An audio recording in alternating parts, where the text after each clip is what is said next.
May good news ang 2026 para sa Gilas. Kumpirmadong nakakuha ng Philippine passport ang 6'10 Gilas prospect. Tara, kwentuhan! Sa pinaluwag na FIBA eligibility criteria, merong 6'10 Phil-Am Bigman na minomonitor ang mga fans para sa posibleng stint sa national team. Ito ay si Kamaka Hepa, mga idol, na naglalaro ngayon bilang import sa Europa. At heto ang good news, kumpirmado mga idol, nakakuha ito ng Philippine passport bago ang edad na 18 years old. Ito ay kinumpirma mismo ng Philstar mga idol, sulat ni Bill Velasco. Pamilyar kayo sa news outlet na Philstar. Walang fake news dyan mga idol, kaya legit yung info.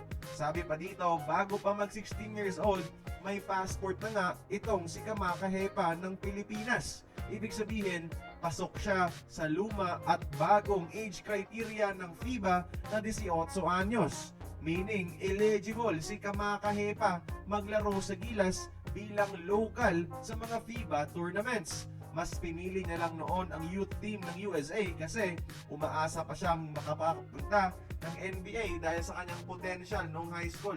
Pero dati pa yon. Yung link ng article mga idol nasa description box, kayo na lang ang mag-check.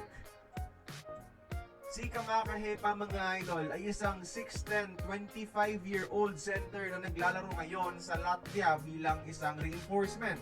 Sa hindi pamilyar sa kanyang laro, isa siyang stretch 5 at elite rim protector, matinik na shooter sa tres at nakakatakot na defender sa ilalim.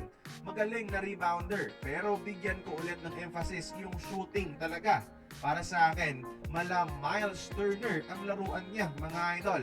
Dapat na siyang kontakin ng SBP dahil malaki ang maitutulong niya. Isang big man na threat sa 3-point shooting.